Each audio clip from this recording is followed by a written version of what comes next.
जय हिंद प्यारे दोस्तों, रीडिंग टाइम में एक बार फिर से आप लोग का स्वागत करते हैं। तो आज हम यूडिटेरिया का 100 बेस क्वेश्चन जो है मेरिट बनाने वाला वो लेकर आए हैं।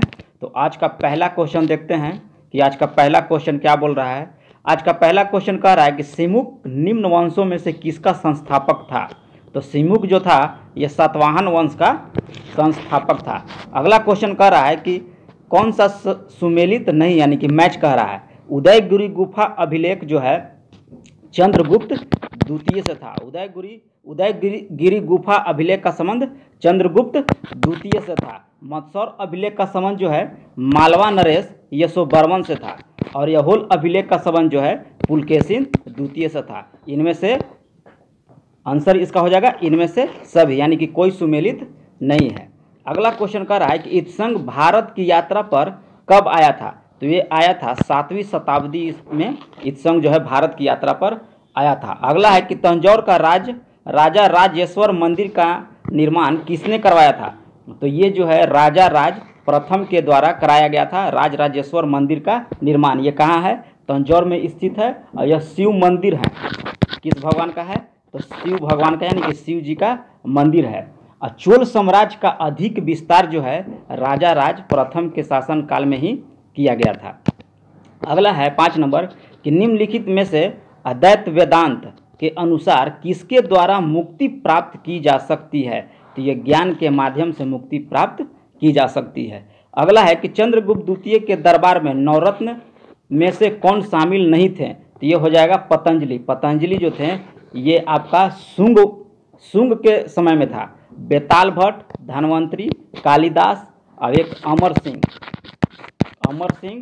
छपनक और एक बारूची, ये सब जो थे चंद्रगुप्त द्वितीय के दरबार में थे। लेकिन पतंजलि जो था ये शुंग के दरबार में था। अगला है कि किस वायसराय के समय में बिहार में भारतीय राष्ट्रीय कांग्रेस का द्वितीय अधिवेशन गया में संपन्न हुआ था। तो ये हुआ था लॉर्ड रीडिंग के शासनकाल में। लॉर्ड रीडिंग के शासनकाल कब से कब था, तो यह था 1921 से लेकर 1926 ईस्वी तक तो लॉर्ड रीडिंग का शासनकाल था। अगला क्वेश्चन कह रहा है कि प्रमुख विद्रोह एवं उसके नेता और नेतृत्व का सही मिलान करें। तो कह रहा है फकीर विद्रोह 1776 से 1777 ईस्वी में यह हुआ था। मजनून शाह एवं चिराग अली के नेतृत्व में हुआ था। अगला ऑप्शन कह रहा है कि भील विद्रोह 1825-31 में सेवा राम के नेतृत्व में किया गया था। और चुआरी विद्रोह दुर्जन सिंह के नेतृत्व में। और चेरो विद्रोह 1800 ईस्वी में भूषण सिंह के नेतृत्व में किया गया था। यानी कि ऑप्शन ये आपका एप्पल हो जाएगा, आंसर सब सही है इसका। अगला है कि रैतवाड़ी व्यवस्था के संबंध में कौन सा कथन सत्य कह रहा है। तो रैतवाड़ी व्यवस्था के संबंध में कह रहा है कि इसमें मद्रास एवं बंगाल प्रेसिडेंसी के कुछ हिस्से में पेश किया गया था। ये बिल्कुल सही बोल रहा है।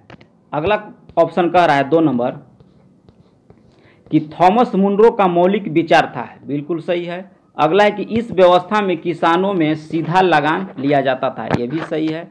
और चौथा नंबर ऑप्शन कह रहा है कि इस व्यवस्था में किसानों की भूमि की स्वामी बना दिया गया था। ये भी सही, यानी कि ऑप्शन हो जाएगा आप लोग का डी 1, 2, 3, 4 बिल्कुल सही है। अगला है कि लॉर्ड माउंटबेटन को भारत का वायसराय कब नियुक्त किया गया था। तो ये आप लोग को नियुक्त किया गया था 24 मार्च 1947 को नियुक्त किया गया था। यानी कि इनमें से कोई नहीं होगा। लॉर्ड माउंटबेटन को भारत का वायसराय जो है 24 मार्च 1947 को नियुक्त किया गया था। अगला है कि महात्मा गांधी ने 1943 ईस्वी में मुख्य रूप से डैश यानी खाली स्थान के लिए उपवास किया था। यानी किसके लिए उपवास किया था, तो ये किए थे भारत छोड़ो आंदोलन के दौरान ब्रिटिश सरकार की हिंसा के खिलाफ विरोध प्रदर्शन करने के लिए महात्मा गांधी ने 1943 ईस्वी में मुख्य रूप से उपवास किए थे। अगला क्वेश्चन कह रहा है कि असहयोग आंदोलन के कार्यक्रम में कौन सा कार्य शामिल नहीं था। असहयोग आंदोलन के कार्यक्रम में कौन सा कार्यक्रम शामिल नहीं था। तो ये जो है संवैधानिक संसाधनों के माध्यम से स्वरोजगार प्राप्त करना जो है ये शामिल नहीं था। अगला क्वेश्चन कह रहा है कि भारतीय संविधान में राष्ट्रपति द्वारा संयुक्त अधिवेशन यानी कि संयुक्त अधिवेशन किस विधेयक के संदर्भ में बुलाया जा सकता है? तो साधारण विधेयक और वित्त विधेयक के माध्यम जो होता है वो राष्ट्रपति जो है संयुक्त अधिवेशन बुला सकता है, यानी कि ऑप्शन नंबर ए। अगला है 1946 में गठित अंतरिम सरकार में कार्यपालिका परिषद के उपसभापति कौन थे? तो ये थे पंडित जवाहरलाल नेहरू।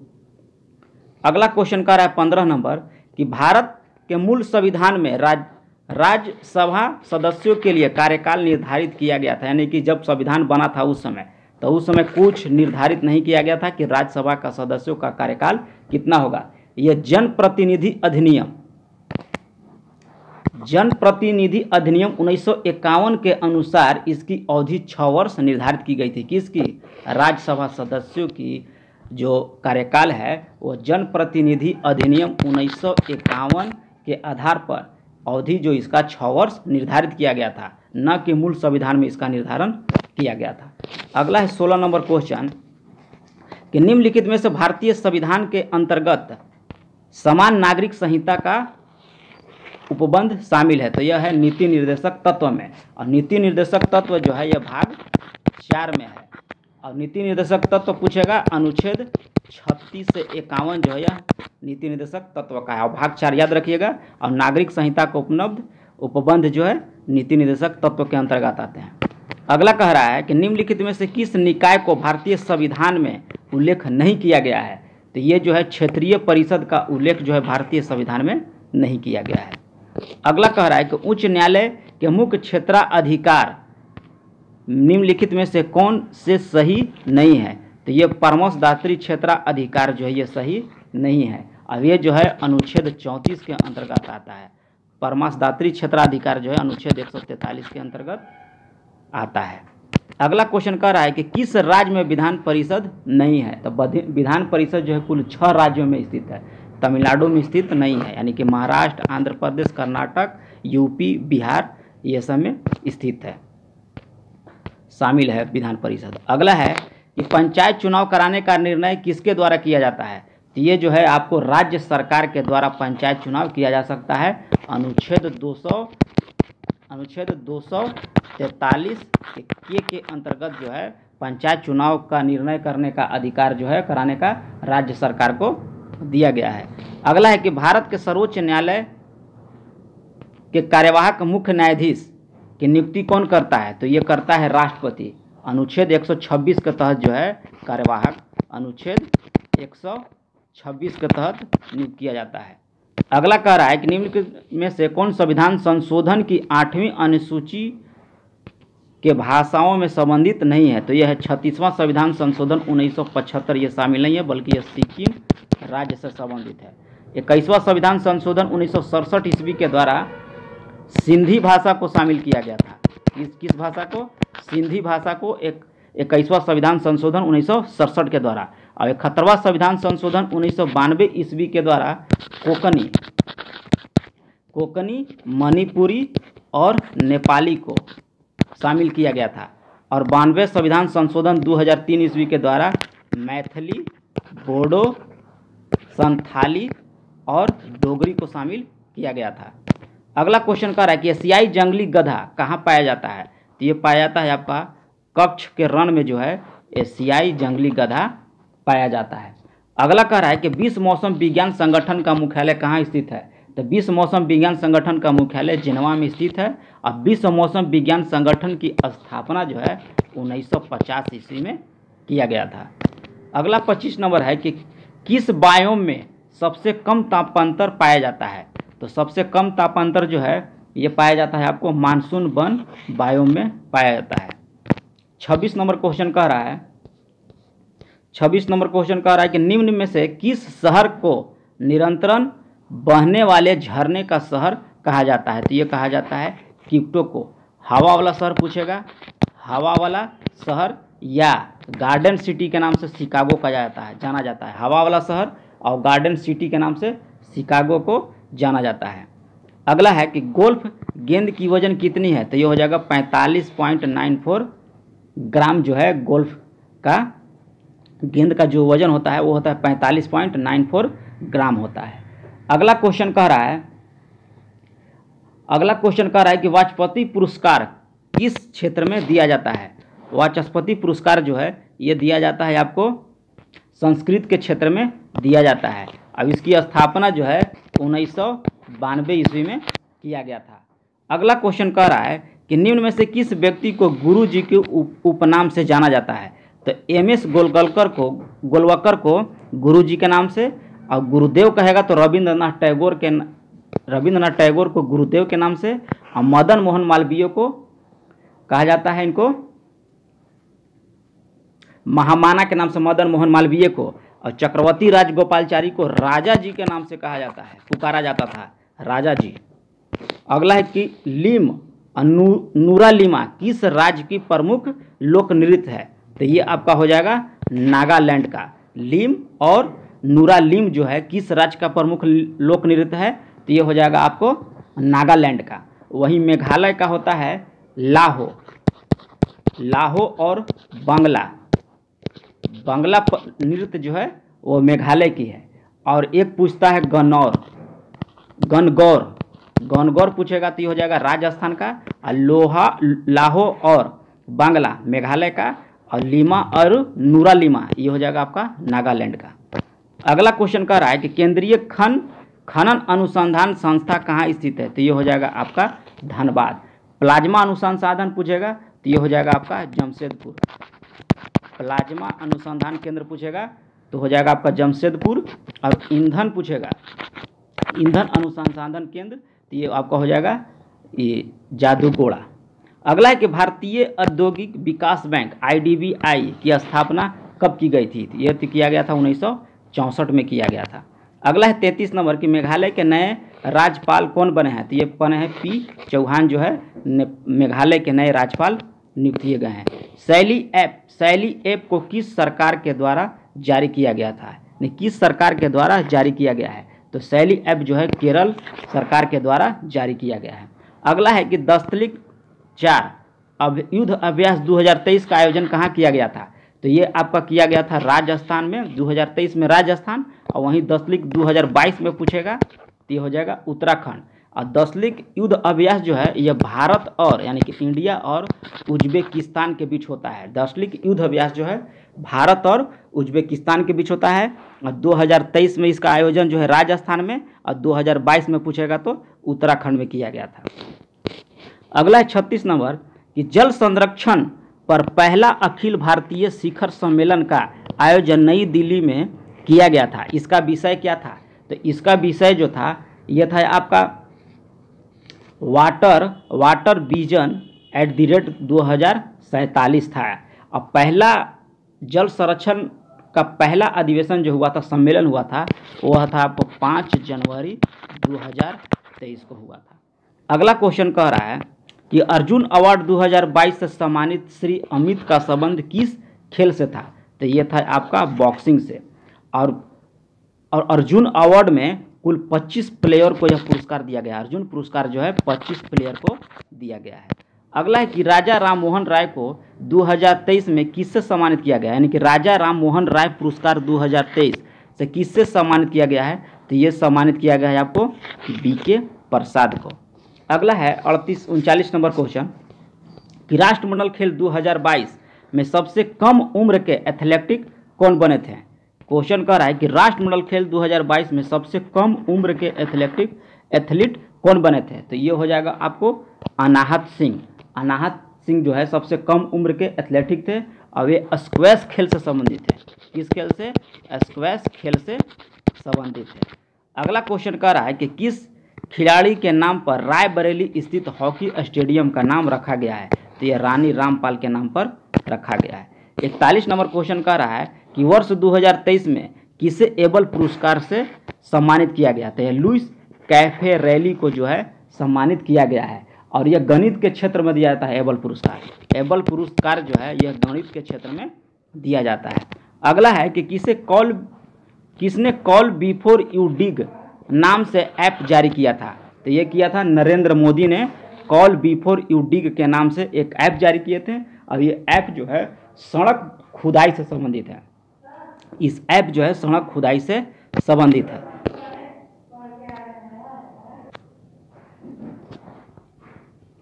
अगला क्वेश्चन कह रहा है कि किस देश में हाल ही में घोड़े यात्रा त्यौहार मनाया गया? तो ये आपको नेपाल में मनाया गया है। अगला क्वेश्चन कह रहा है 44 नंबर, अंतर्राष्ट्रीय वन दिवस 2021 का विषय क्या था? तो ये आपका हो जाएगा अंतर्राष्ट्रीय वन दिवस 2021 का विषय जो है फॉरेस्ट एंड हेल्थ था। क्या था? फॉरेस्ट एंड हेल्थ था। और अंतर्राष्ट्रीय वन दिवस जो है 21 मार्च को मनाया जाता है। अंतर्राष्ट्रीय वन दिवस जो है 21 मार्च को मनाया जाता है और 2021 का थीम था फॉरेस्ट एंड हेल्थ था। और फर्स्ट फॉरेस्ट यूनिवर्सिटी जो है ये तेलंगाना में बनाया गया है। फर्स्ट फॉरेस्ट यूनिवर्सिटी जो है तेलंगाना में बनाया गया है। अगला 45 नंबर है, एनबीटी में नए सदस्य देश के रूप में किसे शामिल किया गया है? तो ये आपको शामिल किया गया है मिस्र को। नेक्स्ट क्वेश्चन कह रहा है कि हाल ही में किस सांसद की सदस्यता लोकसभा सचिवालय के द्वारा निरस्त कर दिया गया? तो ये राहुल गांधी को हाल ही में संसद की सदस्यता जो है लोकसभा सचिवालय के द्वारा निरस्त कर दिया गया है। नेक्स्ट क्वेश्चन कह रहा है कि हाल ही में जियो सिनेमा का ब्रांड एम्बेसडर, जिस पर आईपीएल चल रहा है, उसका ब्रांड एम्बेसडर किसे बनाया गया है? तो ये बनाया गया है सूर्य कुमार यादव को। अगला है कि डीजल परिवहन के लिए मैत्री पाइपलाइन जिसकी लंबाई 131 किलोमीटर है, लंबाई याद रखिएगा, कुछ हो सकता है कि डायरेक्ट लंबाई भी पूछ दे आपसे। तो 131 किलोमीटर की दूरी किन दो देशों के बीच संबंधित है? तो ये आपका हो जाएगा भारत और बांग्लादेश के बीच संबंधित है डीजल परिवहन मैत्री पाइपलाइन, जो 131 किलोमीटर की दूरी तय करेगी और भारत और बांग्लादेश के बीच स्थित है। अगला क्वेश्चन कह रहा है 64 नंबर क्वेश्चन कह रहा है कि इंदिरा गांधी नहर का उद्गम स्थल कहाँ है? तो ये आपका हो जाएगा हरिके बैराज से इंदिरा गांधी नहर का उद्गम स्थल है। भारत में सर्वाधिक क्षेत्रफल पर किस प्रकार के मिट्टी का विस्तार है? तो ये आपका हो जाएगा जलोढ़ मिट्टी का विस्तार है। अगला क्वेश्चन कह रहा है कि निम्नलिखित में ऑक्जेलिक एसिड की प्राकृतिक स्रोत क्या है? यानी कि ऑक्जेलिक अम्ल पाया जाता है। तो ऑक्जेलिक अम्ल जो है टमाटर में पाया जाता है। हाँ, और वहीं कहेगा लैक्टिक अम्ल, तो लैक्टिक अम्ल खट्टे दूध में पाया जाता है। इमली में टार्टेरिक अम्ल पाया जाता है और चींटी के डंक में फॉर्मिक अम्ल पाया जाता है।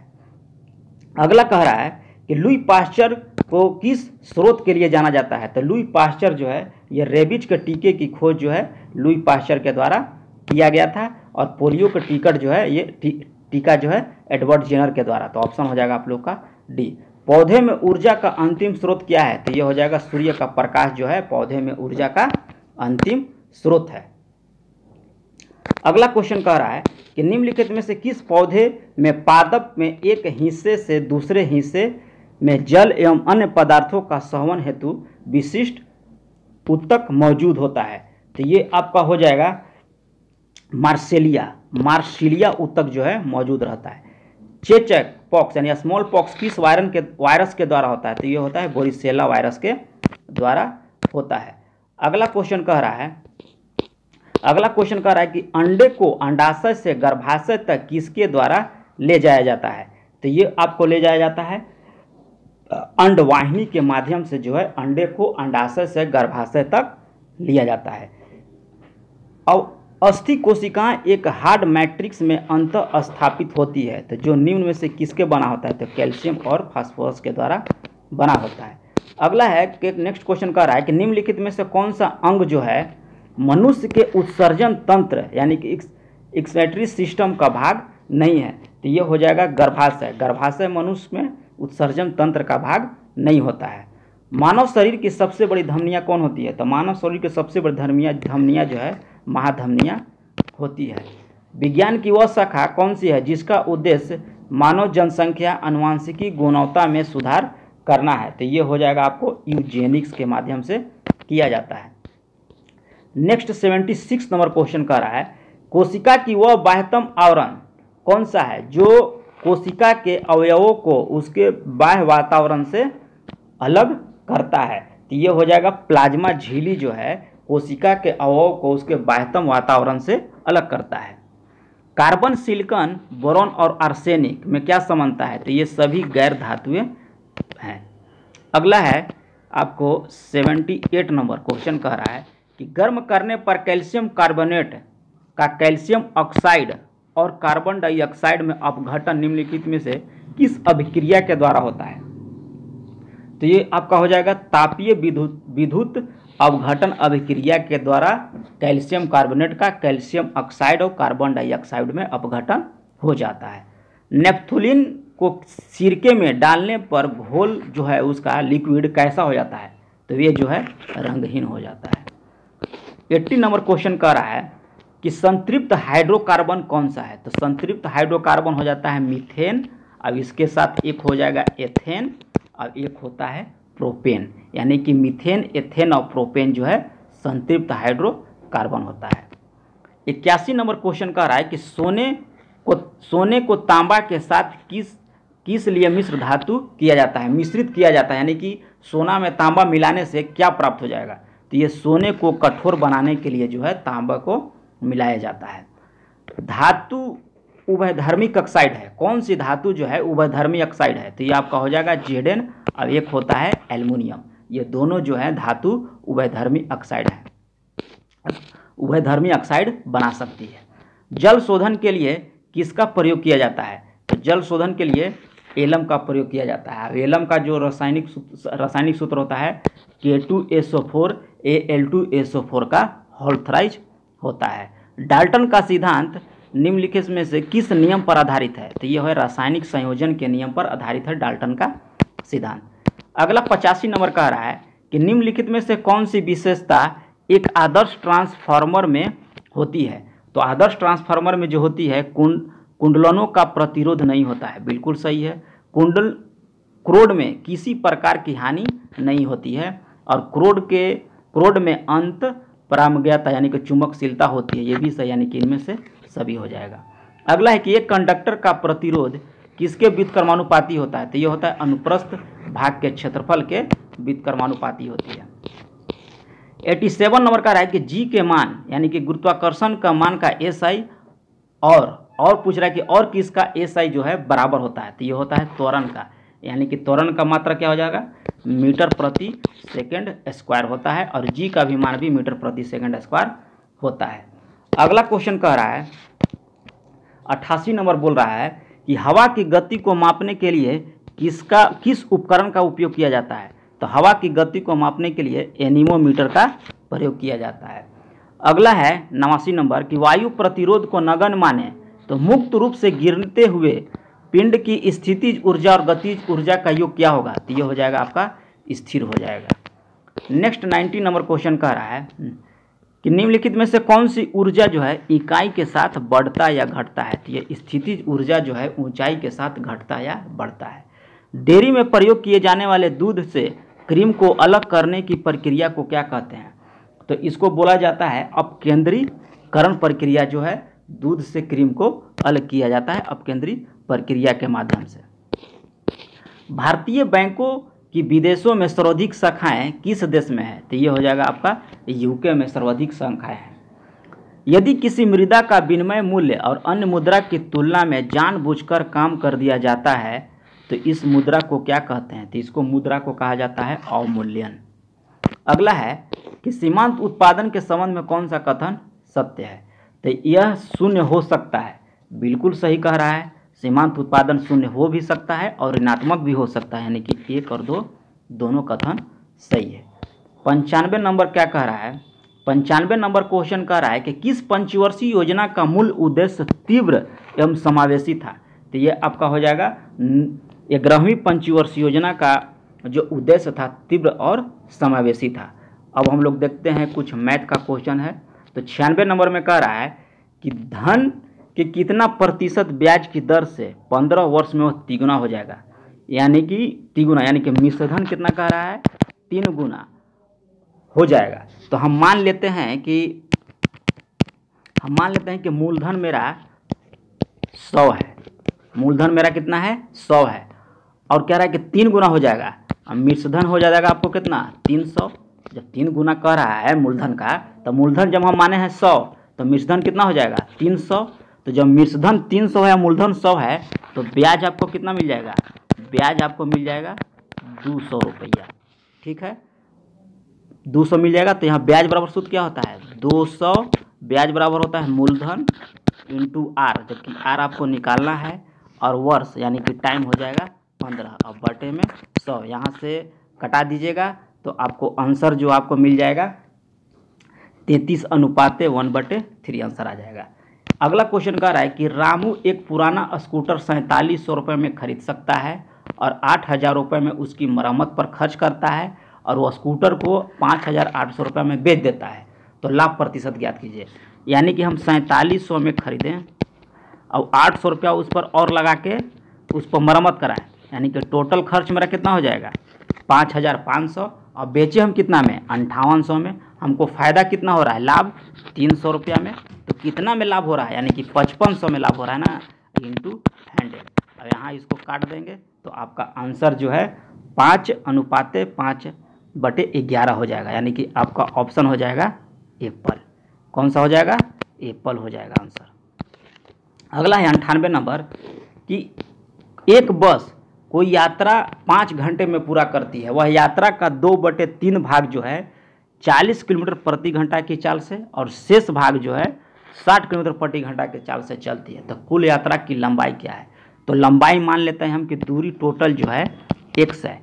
और वो क्या कह रहा है कि यात्रा का 2/3 भाग, यानी कि x का 2/3 भाग, x का 2/3 भाग चलता है कितना से 40 किलोमीटर प्रति घंटा के हिसाब से। और फिर क्या कह रहा है कि शेष भाग, यानी कि 2/3 भाग तो चला गया, बचा कितना उसके पास, यानी कि x/3 भाग उसके पास बचा है और वो 60 किलोमीटर प्रति घंटा के हिसाब से चल रहा है और टोटल कितना में चल रहा है 5 घंटा में।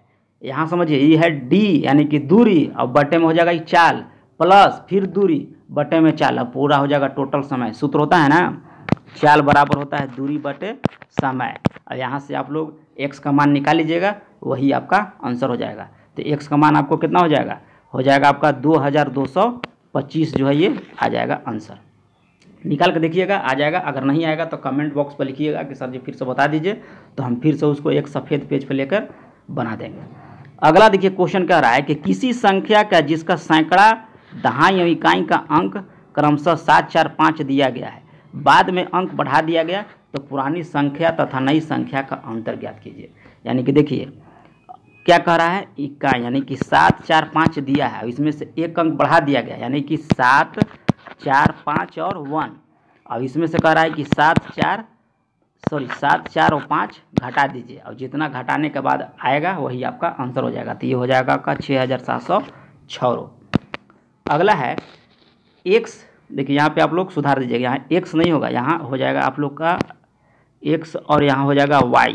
अब देखिए यहाँ 7 नहीं, यहाँ हो जाएगा आप लोग का, यहाँ भी y हो जाएगा। अब यहाँ x का मान कितना कह रहा है 7 और y का मान 3, तो यहाँ देखिए 100 y यानी कि 70, 21 और y का स्क्वायर यानी कि 3 तरीके 9 बटे में कह रहा है y x का स्क्वायर, तो x का स्क्वायर हो जाएगा 49। अब माइनस देखिए यहाँ 7 की जगह y रखना है, y की जगह हो जाएगा 3 तरीके 9, तो यानी कि 21 और 9 हो जाएगा 30, और यहाँ हो जाएगा 49 माइनस 9 यानी कि हो जाएगा 40, और 0 से 0 कट गया 3/4 यानी कि आंसर हो जाएगा एप्पल। तो ये रहा है आप लोग का 100 क्वेश्चन। आप लोग का वीडियो कैसा लगा, क्वेश्चन कैसा लगा, क्वेश्चन का लेवल कैसा है, ये दोनों आप लोग कमेंट पर लिखिएगा। हाँ, अगर चैनल पर पहली बार हैं तो चैनल को सब्सक्राइब कर लीजिए, बेल आइकन को दबा दीजिए, ताकि यहाँ से जो भी क्वेश्चन डाला जाए, कोई भी PDF या जो भी है वीडियो डाला जाए आप लोग को पहले मिल जाए। तो मिलते हैं नेक्स्ट वीडियो में, तब तक के लिए धन्यवाद।